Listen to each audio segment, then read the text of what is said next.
আসসালামু আলাইকুম সবাইকে। তানভীর সায়েন্স একাডেমি থেকে সবাইকে স্বাগতম। আজকে আমরা নবম দশম শ্রেণীর উচ্চতর গণিত ভেক্টর নিয়ে আলোচনা করব। তো আজকে আমরা ভেক্টরের ম্যাথ ক্যালকুলেশন করছি। তো শুরুতেই আমরা প্রশ্নটি দেখে নেই যে এবিসিডি সামান্তরিকের কর্ণদ্বয় এসি এবং বিটি ভেক্টর হইলে আমরা দুইটা প্রশ্ন সলভ করেছিলাম। যে এক নাম্বার ছিল এবি ভেক্টরকে এডি এবং বিডি এর মাধ্যমে প্রকাশ করো। দ্বিতীয় প্রশ্ন ছিল এমন যে এসি ভেক্টরকে এডি এবং বিডি এর সাহায্যে প্রকাশ করো। এবং তৃতীয় প্রশ্নটি হলো এমন যে দেখাও যে AC vector plus BD vector equal to BC vector. শুরুতেই আমরা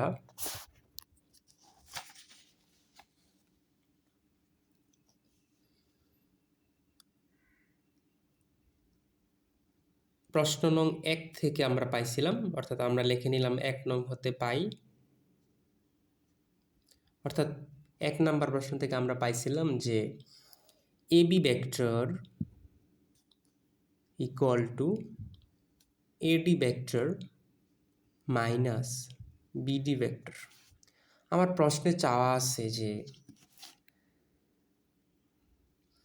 এসি এবং বিডি ভেক্টরকে দেখাইতে হবে AC plus BD vector equal to two BC vector.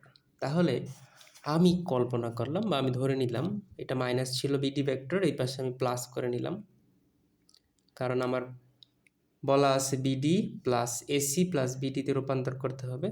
তাহলে আমি বিডি ভেক্টর ইকুয়াল টু লিখলাম AD vector minus AB vector. এটাকে আমি 1 নং সমীকরণ দিলাম। 2 নং প্রশ্ন থেকে পাইছি, এটা 1 নং প্রশ্ন লিখতে পারেন বা 2 নং প্রশ্ন থেকে পাইছি। আগের যে ম্যাথগুলো করেছিলাম সেখান থেকে আমি মানগুলো নিয়ে নিচ্ছি। 2 নং প্রশ্ন থেকে আমরা মান পেয়েছিলাম এমন যে AC vector equal to two AD vector minus BD vector ছিল। Two AD vector minus AC vector equal to two AD vector minus BD vector, এটাকে আমরা 2 নং সমীকরণ দিলাম। এখন আমাকে প্রমাণ করতে হবে AC vector plus BD vector equal to two BC vector. তাহলে আমি যদি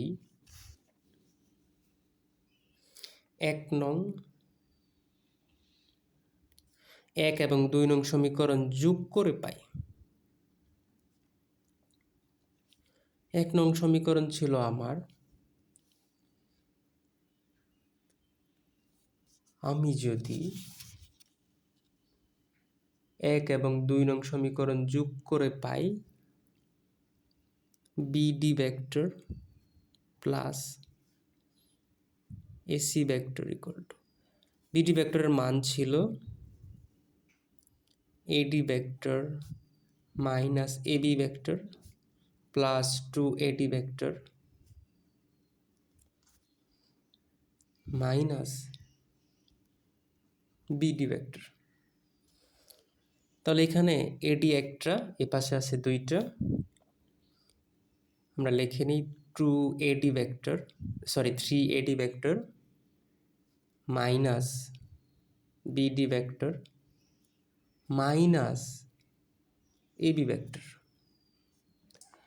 এখন আমরা জানি AD equal to BC vector.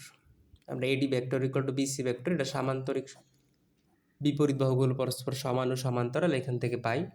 তাহলে বিপরীত বাহুগুলো পরস্পর সমান, তাহলে AD equal to BC vector যদি হয় তাহলে আমরা বিসি এর পরিবর্তে এডি এর পরিবর্তে বিসি নিতে পারি। সুতরাং আমি 3এডি এর পরিবর্তে বিসি ভেক্টর নিলাম, মাইনাসটা কমন নিলাম, মাইনাস যদি কমন নেই পাই আমরা বিডি ভেক্টর মাইনাস যদি কমন নিই, বিডি এর পরিবর্তে আমরা অবশ্যই লিখতে পারি বিডি ভেক্টর। আমরা ক থেকে পাইছিলাম, সরি 1 নং থেকে পাইছিলাম এমন যে AB vector equal to AD vector minus BD vector. আমরা AB vector plus BD vector equal to লিখতে পারি এডি ভেক্টর। এখন দেখেন যে আমরা এবি ভেক্টর প্লাস, আমরা যদি মাইনাসটা কমন নিই লিখতে পারি AB vector plus BD vector. Then আমরা যদি 3bc vector, AB vector plus BD vector, AB vector plus BD vector মান কি পেয়েছি?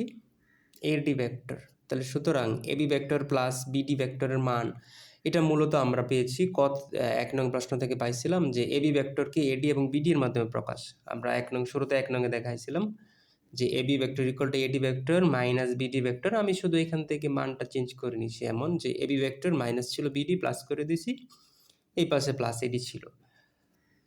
দেন আমরা minus AB vector plus BD ভেক্টরের মান পাইলাম বিসি ভেক্টর। সুতরাং দেখেন 3bc থেকে যদি আমি একটা বিসি বাদ দেই তাহলে আমরা পাই যাই 2bc vector.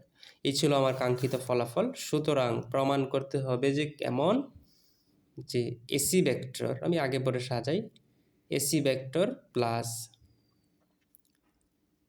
BD vector equal two পাইলাম 2bc ভেক্টর। এই ছিল আমার প্রমাণ। আশা করি সবাই বুঝতে পারছেন। তো যদি ভিডিওটি ভালো লেগে থাকে অবশ্যই আমাদের সঙ্গে থাকবেন। ধন্যবাদ সবাইকে। আসসালামু আলাইকুম।